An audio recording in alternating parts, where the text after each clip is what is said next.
Y'all, welcome to another episode of Jukeboxx TV. Yes, sir. I'm here with another one. Yo, I'm about to change this show to Before They Blow. Because, yo, the first few guests we had, yo, they special. They special, and I ain't just piping y'all either. It's people who I really enjoy their presence, their energy. You know, not even they art just put a cherry on top. You know, but today we have a artist, a musical artist. I ain't even gonna tell y'all a genre because he's genreless. You know, he don't have a genre, but this guy, man,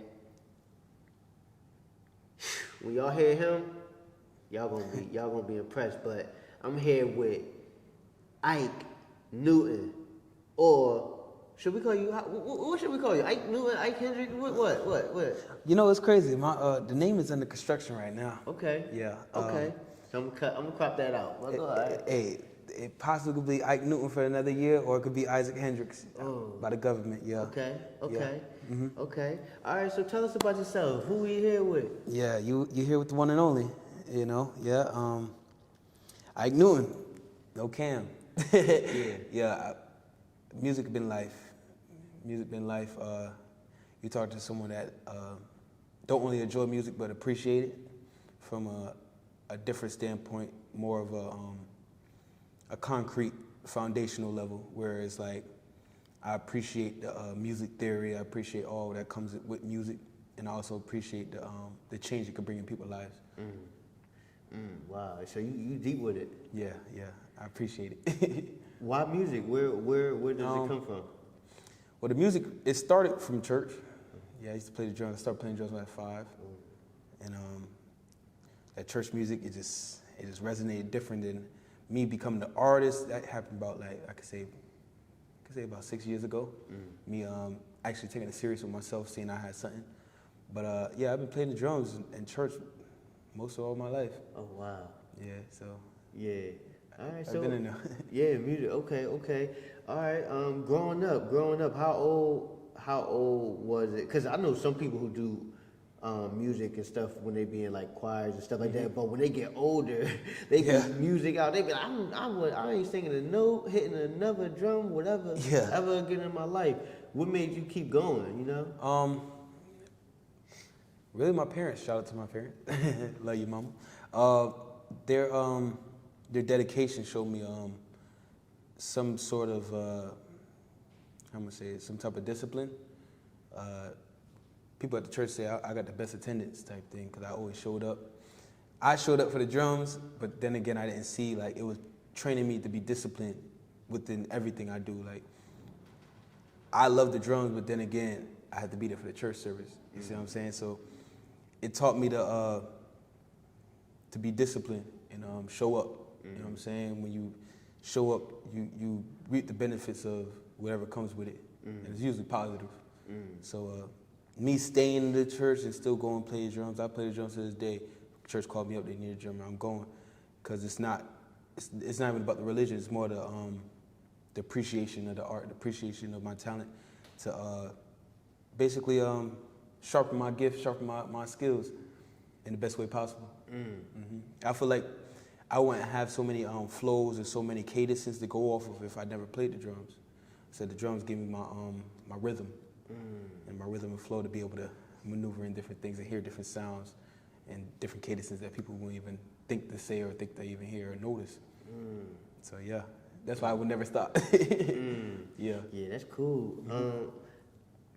The drums, you know, was that appointed to you, or did you just pick up a drumstick and you just went? How did that happen? I mean, you know what's crazy? When I first played the drums, I was playing the drums when somebody else was playing the drums. So like, it was a dude, he was playing the drums, and I used to play the guitar, not electric, acoustic, and I'm playing in church, so you ain't gonna hear the acoustic over the loud noise. And so I ended up putting it down, and then when I put it down, I was looking at the drummer. I said, I want to do that, but I didn't know how to do it, given the circumstances that I wasn't good enough to just play my whole service and play my own service. So what I was doing is I got me some sticks, started with the pillow, get my paradiddles right, get my drum rolls back to where they should be. Because at one point I started, then I stopped because my mom was trying to give me the lessons, and I wasn't having it. And then I picked it back up and started training myself. And then one Sunday I kind of just slid up on there. Like he was playing the drums, I started with the ride, then I started hitting the cymbal, then I started hitting the hi-hat, and all of a sudden it looked like two people playing it, then all of a sudden it was just me playing. And ever since then I just kept playing. That's fire, that's fire. Yeah, all right, so give us a little breakdown on your life, where you come from, what it is that you like besides music, what do you get into? Just give us a little breakdown for people who wanna tap into who you are. Okay. Really and truly, the breakdown in my life is particularly off of, I love knowledge. I love knowledge. I love to understand and overstand at the same time. I love to dig deep, and that's very essential in my life, growing up in the church and stuff like that. So I always have to have a spiritual eye in things, look at things in not in a carnal way, more of a spiritual way.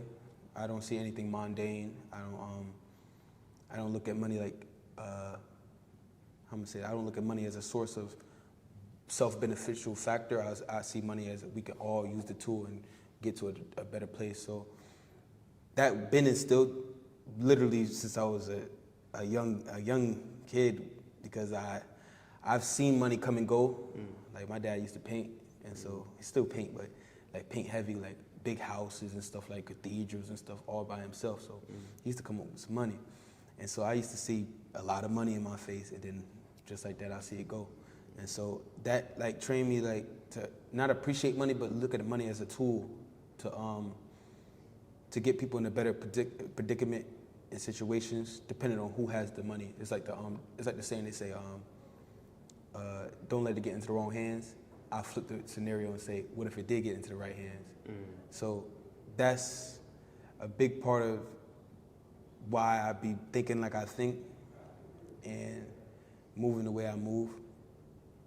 Knowledge is definitely, if it's music, there's books and knowledge right after that, because that's all I had at one point, where it just got to where everything is social media and stuff like that. But at one point I was the, I could say outcast. Not really outcast because I was popular, but I'd say I was the outcast of thought, because every time I think something, I viewed my peers as not thinking it. Like I see something my peers wouldn't even glimpse to see. And so that's what made me start digging and diving in more books and stuff like that. And so I basically surrounded my internal life with knowledge and understanding in different things. And so, yeah. Yeah, and no, I can see that, because your music, it's not the typical sound or the typical wordplay or stuff that you hear every single day, you know? The stuff I hear like a, it sounds like a, you sound like no one, but it give me like you done your homework and you listen to a lot of older music. Like I hear George Clinton for some reason. it give me like George Clinton vibes. George Clinton, it give me like a lot of different like shapes and stuff. Like it's like when I see it, it's like a crazy dynamic. It's like it's like I don't know. It's like it's art. It's true art when I hear your music. It's like it's true art, true colors. It's really unique. It's really unique, and appreciate that. And yeah, and I feel it, and I think that I would love for people to really like appreciate it. Yeah. But yeah. So tell us about what it is. You know, what's your favorite song? You just dropped an EP. Yeah. Serenade. Go look that up. You just dropped an EP called Serenade. How many songs was on it? And tell us about it. Tell us the tracks and stuff like that. Tell us about Serenade. Okay, Serenade is exactly what it means. If you don't know what Serenade means, it means well, it's a scenario. It's a man basically singing to his lover, or basically trying to persuade her into liking him back or something. So I didn't base it off that topic alone, because that's kind of cheesy and cliche. But I built around there. So the first song I made was I Deserve the Best. And it's more of a me talking to myself. Me versus me merch. Make sure you get that. Yes, sir. My guy Kevon. Yes, sir. It's really just me looking in the mirror, telling myself what I deserve in life, and what it takes to get there, and what people would do when you do get there. That's my song too. Yeah. I Deserve the best. I deserve the best. Yeah. Go check that out. See what's next. Oh yeah. But y'all gonna get it. We're gonna play it in a couple minutes. Y'all gonna get a taste of the serenade, but we're not gonna give y'all too much of it. We're just gonna give y'all a little taste so y'all can hear the sound and know that when I say that this is one of a kind artist, like I truly mean that. It's really nothing you heard. Like he really is his own lane, and I don't even like using that because you know, a lot of people use that word, you know, loosely, but when I say, for real, I don't like, for me personally, I don't say lane, like, I say I'm like laneless, like, because I do, but when I say, like, lane, I won't even say you're lane, you know, box you in like that by saying lane, but I would say that, the reason I say, like, I use that term because it's just like you're not being pressured to sound like what you hear on the radios and stuff like that, on TV. It's just like you the complete opposite. When I hear that, it's like a lot of people sing rapping right now, but they like it's different. Like yours is really art. Like you really creating a genre. Like you say you're genreless, and you bringing another sound, bringing the melodies with it, but you also spitting, and you got to really listen to the lyrics that you're saying. Yes. Then you also got to listen to the lyrics. So tell me the first time you felt that feeling to where you was like, let me play with this range and vocals on the track rather than coming out and just giving you 100 bars, rapping and stuff like that. Tell me when was the first time you can remember that feeling coming out of you and that sound? It's when I learned I couldn't rap. Yeah, that's when it happened. When I learned I'm not a rapper. Wow. Yeah, that's when it hit. Because I used to traditional write down your lyrics and stuff like that, even put the space in between it so you know this is bar one, bar two, and you do it in the cadence and it kind of be structured. I could never fall in the line of those. I just couldn't. I would sit in front of the mic and start freezing, or I would say it and then switch up the cadence. Like literally I'll have like 1,000 cadences for the same verse. And so I peeped and I had to analyze myself. I believe in self-analyzation is definitely needed in this business, and any business you are in. So I had to analyze my art, and I had to analyze myself, and I believe that's how I set myself apart. It's when I finally accepted it. Acceptance is key to understanding, and so when I accepted it, I start to understand that maybe this is good. Maybe this is a good thing that I am not a rapper. And so I started singing. Now, I've been singing in church, like, you know, church music, church songs and stuff. I used to play and sing because I came from a small church, so we could do that type of thing, like testimony service, all that. So it was range to do that. So I knew I had a voice. I knew I could hit a lick. I could sing a note and stuff like that.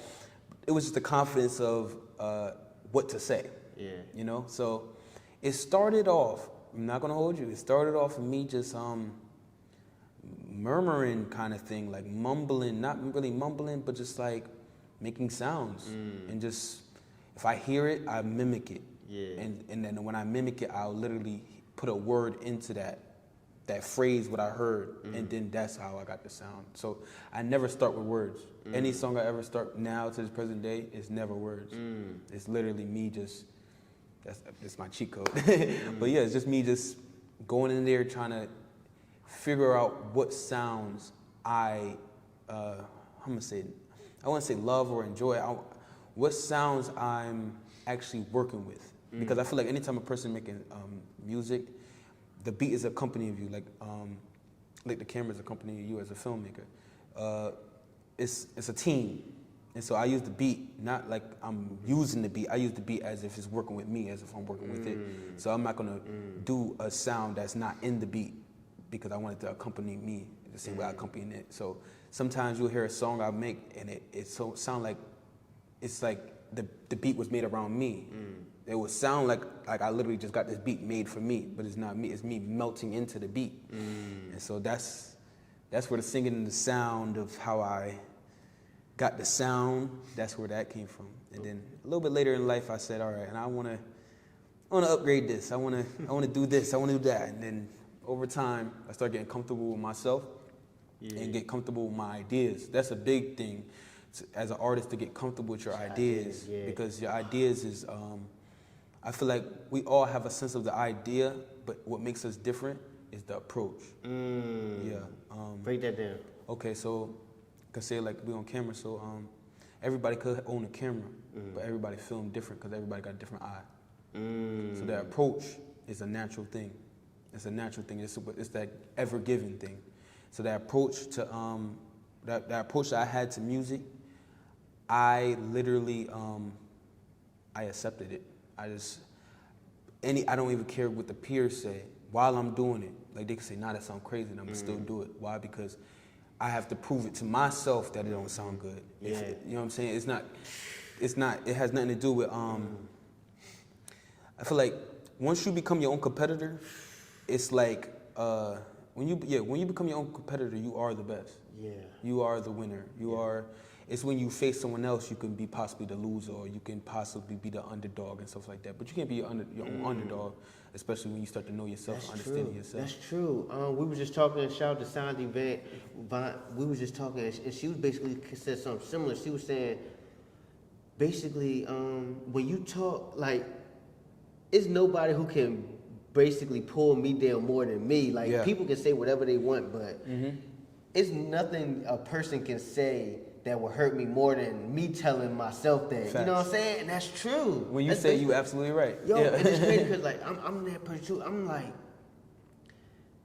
I'm so motivated. I'm like, even when I used to play ball back in the day, when I was like really at my game, like I would never say someone else can beat me. Yeah. Or you know what I'm saying? Like even if, of course, you know, natural competitive, it's just like when you 100% in your craft. Yeah. You know what I'm saying? It's a confidence, and it's not cockiness. Like it's just when you prepare yourself. Preparation breeds confidence. You know, and confidence breeds success. Whatever. So it's like when you prepare, I just feel as though. You should be confident. If you've been doing it as long as you've been doing it since a kid, and since a child. Now you're an adult. Yeah. You know, it's like no one should be able to strip that away from you. You know what I'm saying? And it's like we was talking also. I was talking. I remember when I was younger, like years ago, teens and stuff. I would be so passive and humble. I'm still humble and stuff like that. Yeah. But I learned to be happy, appreciate my gifts because God gave them to you. Yeah. And if you don't appreciate them, that's like slapping God in the face. And it will turn dormant. Yeah. It'll go dull at one point, yeah. Once you don't work a muscle, you start getting weaker.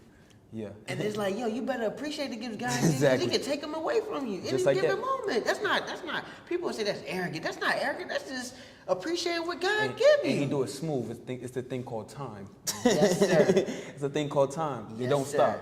Yeah. Ooh, no one's ever stagnant. That's deep. You either decreasing or increasing. Ooh. That's the only way. Ooh, that's deep. Yeah. That's deep. Yeah.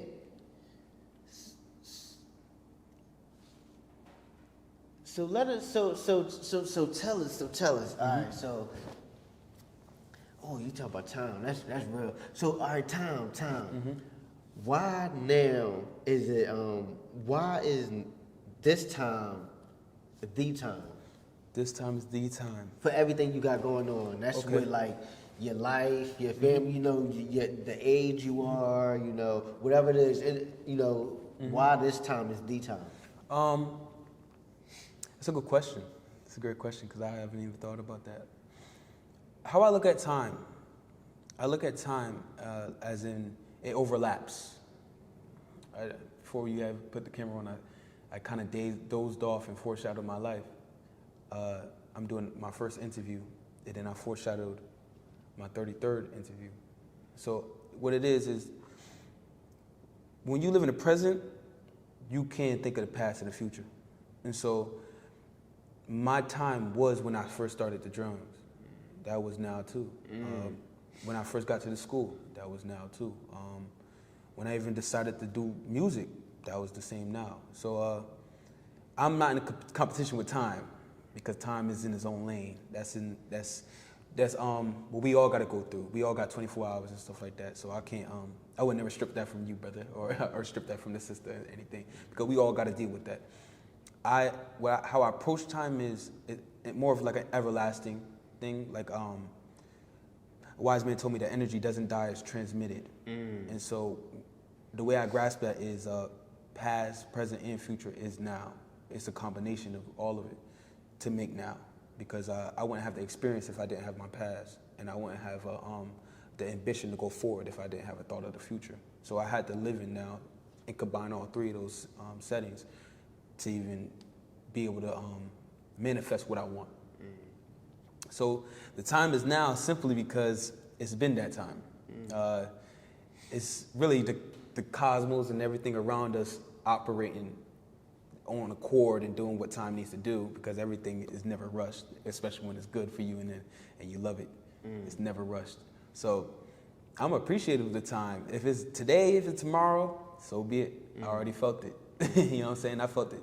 I feel like if you don't feel that moment, you will never get there. You got to put yourself in that moment. You have to put yourself in that field. You got to use your senses, your 5 senses. Already feel the money. Already feel the taste, your taste buds. You eat a steak. Like, already get to that mode and that motive of thinking, and then just simply let it go as if let time do its thing. That's real. Before you become the champion, you gotta be the champion. You gotta be it. You gotta live this lifestyle. Yes. Yeah. Yes. Yeah, that's real. That's real. Yeah. All right. And it's 2022 right now. I don't even like to really say, put numbers on things like that, but 5 to 20 years, where do you envision yourself? Okay. And what mark what mark are you going to leave in between that start and those dates? You said 20. Yeah. I play chess, so I go by like 10 steps. So I break it down like 5 years, by 5 years each. So right now I'm currently in school. So within 5 years after this, I'll be starting my franchise of studios all across America. After that 5 years, that's 10 years. I'll be looking into starting my own distribution company, where I'm distributing music to Spotify, Apple, and all those things.